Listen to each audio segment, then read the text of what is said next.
Hello dear students, I am Shashikant Gupta and welcomes you on Pharma Vision Academy. आज हम पढ़ने जा रहे हैं एसिडोसिस और एल्किलोसिस।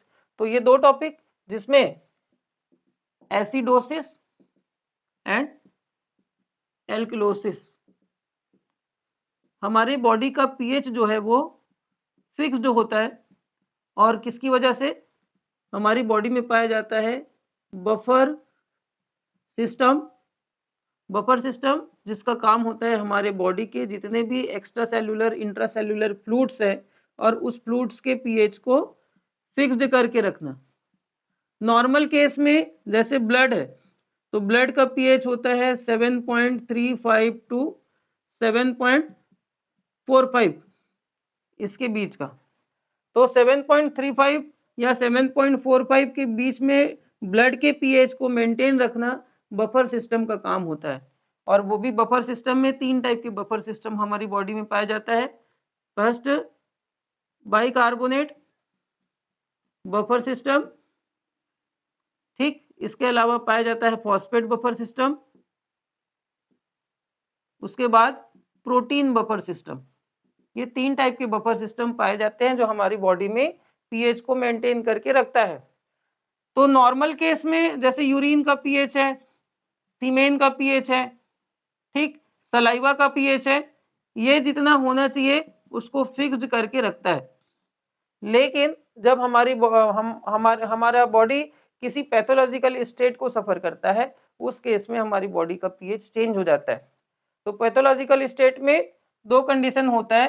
पहला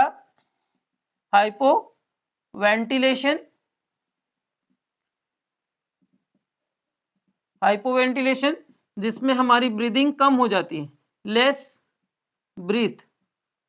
दूसरा होता है हाइपर वेंटिलेशन जिसमें हम ज्यादा ब्रीथ करते हैं, ठीक। 2 केस ऐसे होते हैं पैथोलॉजिकल स्टेट में। और तीसरा केस होता है मेटाबॉलिक डिस्टरबेंस। आपका जो मेटाबॉलिज्म है, कार्बोहाइड्रेट मेटाबॉलिज्म है, फैट मेटाबॉलिज्म है, वो अगर डिस्टर्ब हो गया तो उस केस में भी आपकी बॉडी का पीएच फिक्स्ड नहीं रह पाता है, जिसकी वजह से पीएच इम्बैलेंस होता है, ठीक। अगर आपकी बॉडी में एसिड का लेवल बढ़ गया, एसिड इंक्रीज हो गया, तो उसको इसको बोलते हैं एसिडोसिस। यदि आपकी बॉडी में बेस का लेवल बढ़ गया तो उस केस में हम बोलेंगे, बेस का लेवल बढ़ गया तो उसको बोलेंगे एल्कलोसिस, ठीक। तो बॉडी में एसिड का लेवल बढ़ जाना इसका मतलब हाइड्रोजन आयन का कॉन्सेंट्रेशन बढ़ जाना।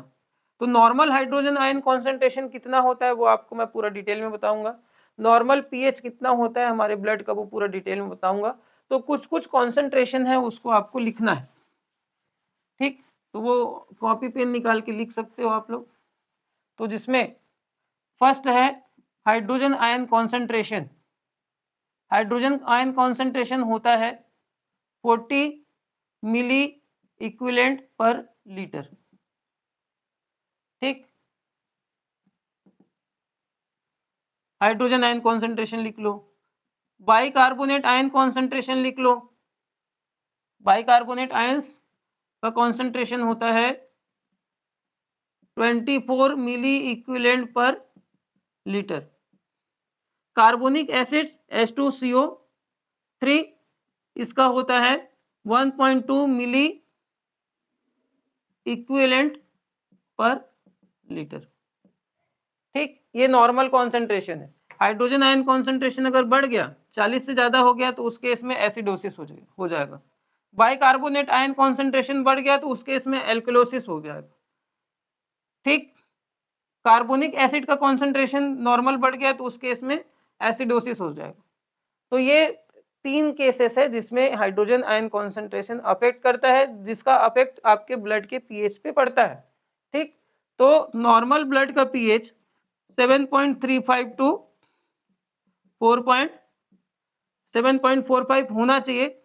लेकिन यदि ये पीएच लेस देन 7.35 होता है तो उस केस को हम बोलते हैं एसिडोसिस। यदि 7.45 से ज्यादा होता है तो उस केस को हम बोलते हैं एल्किलोसिस।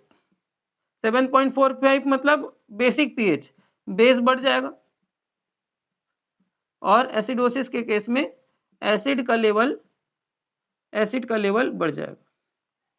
ठीक, तो ये जो बाइकार्बोनेट आयन है और ये आपका कार्बोनिक एसिड है, ये दो मेजर रोल प्ले करते हैं हमारी बॉडी के पीएच को मेंटेन करने के लिए। वो कैसे करते हैं वो आपको मैं बताता हूं। तो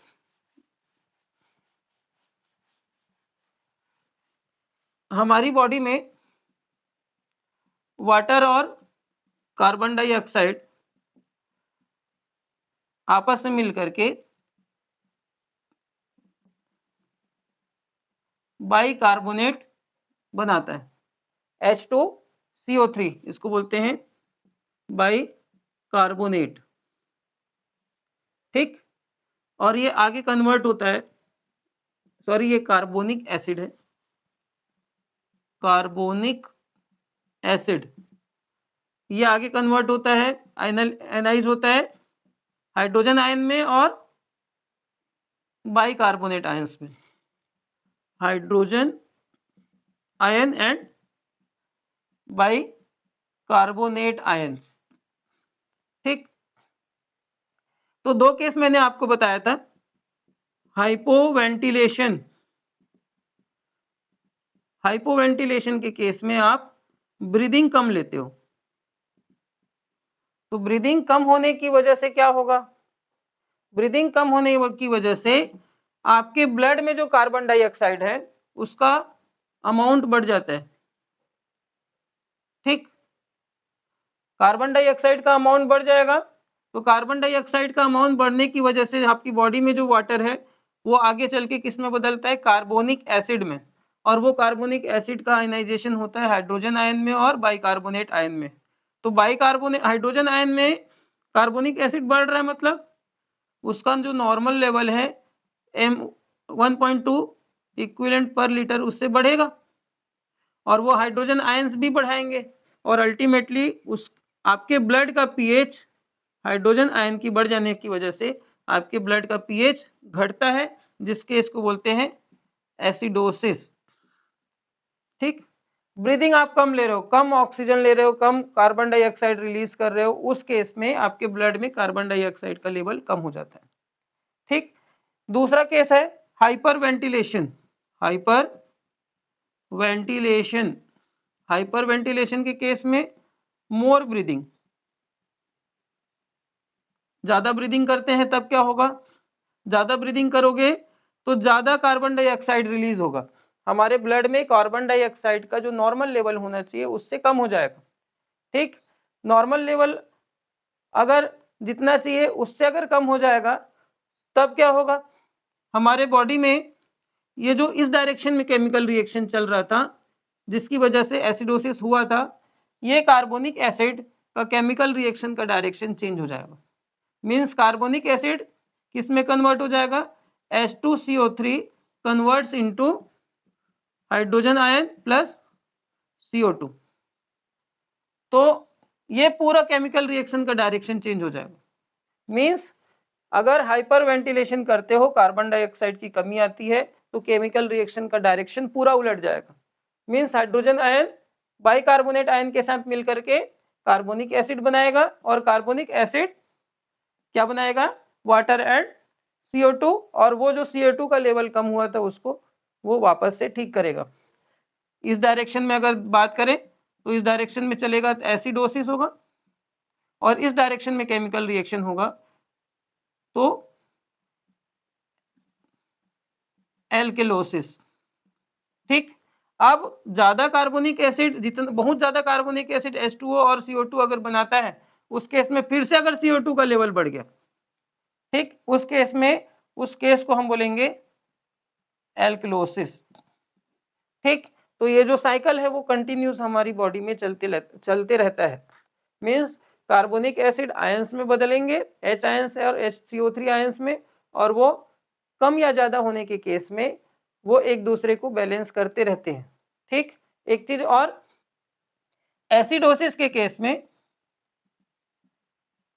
ठीक, अगर ये केस सीवियर होता है तो उस केस में कोमा भी हो जाता है और कोमा और फाइनल किसी पेशेंट की डेथ भी हो जाती है। तो हमारी बॉडी में एसिडिटी का बढ़ना किसकी वजह से बताया? ड्यू टू हाइपर वेंटिलेशन और हाइपो वेंटिलेशन के केस में। दूसरा केस मैं आपको बताने जा रहा हूँ, कौन सा? मेटाबॉलिक डिस्टर्बेंस की वजह से। तो वो कैसे होता है देखते हैं।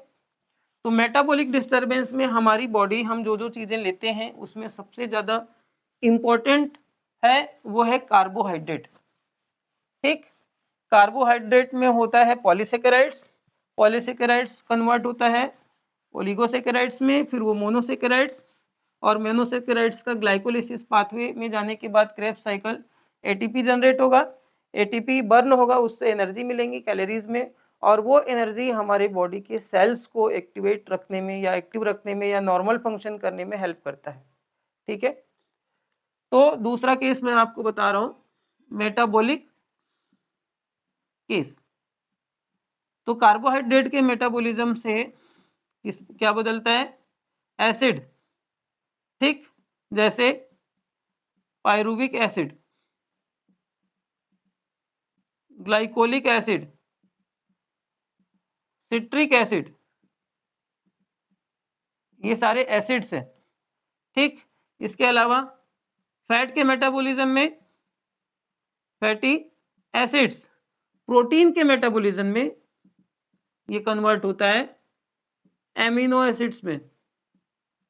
तो ये सारे के सारे एसिड्स ऐसे होते हैं जो हमारी बॉडी के, एसिड के प्रेजेंस में हमारी बॉडी का पीएच कम हो जाएगा, जिसकी वजह से एसिडोसिस होने के चांसेस होता है। नॉर्मल केस में अगर मेटाबॉलिज्म प्रॉपर हो रहा है तो एसिडोसिस नहीं होगा, लेकिन अगर हम ज़्यादा स्पाइसी लेते हैं किसी चीज़ में, मसालेदार या फिर ऑयली अगर ज़्यादा लेते हैं, उस केस में हमारी बॉडी में एसिड प्रोडक्शन बढ़ जाता है। एसिड प्रोडक्शन बढ़ जाने से फाइनली वो हमारे ब्लड के पीएच को भी अफेक्ट करता है, 7.35 के नीचे लेके आ जाता है, जिसकी वजह से एसिडोसिस, और ये लंबे समय तक के अगर होगा तो कोमा भी हो सकता है, जिससे पेशेंट की डेथ होती है। ठीक है, तो इंसुलिन, इंसुलिन जो है वो ग्लूकोज के मेटाबॉलिज्म के लिए ग्लूकोज को ब्लड से कहाँ लेके आता है? मसल्स में। ठीक, ग्लूकोज को ट्रांसपोर्ट करता है कहाँ पे? ब्लड से मसल्स में। मसल्स की सेल्स फिर उसको ग्लाइकोलिसिस करके मेटाबॉलिज्म कराती है। लेकिन अगर इंसुलिन का सिक्रेशन कम हो जाए तो आपके ब्लड में ग्लूकोज का लेवल बढ़ा रहता है। ठीक, ब्लड में ग्लूकोज का लेवल की बढ़ जाने से आपके मसल्स में प्रॉपर एनर्जी नहीं मिल पाती ग्लूकोज के थ्रू, और ग्लूकोज के थ्रू एनर्जी अगर नहीं मिल पाती है तो मसल्स में जो फैट रहता है वो बर्न होना शुरू करता है, और बर्न होने से फैटी एसिड्स बनता है, फैटी एसिड्स, और उस फैटी एसिड के बर्न होने की वजह से भी एसिडोसिस होने के चांसेस बढ़ते हैं। तो ये है मेटाबॉलिक डिस्टरबेंस का पार्ट, जिसमें कार्बोहाइड्रेट, प्रोटीन और फैट एसिड लेवल बढ़ा देता है उसके मेटाबॉलिज्म डिस्टर्ब होने की वजह से।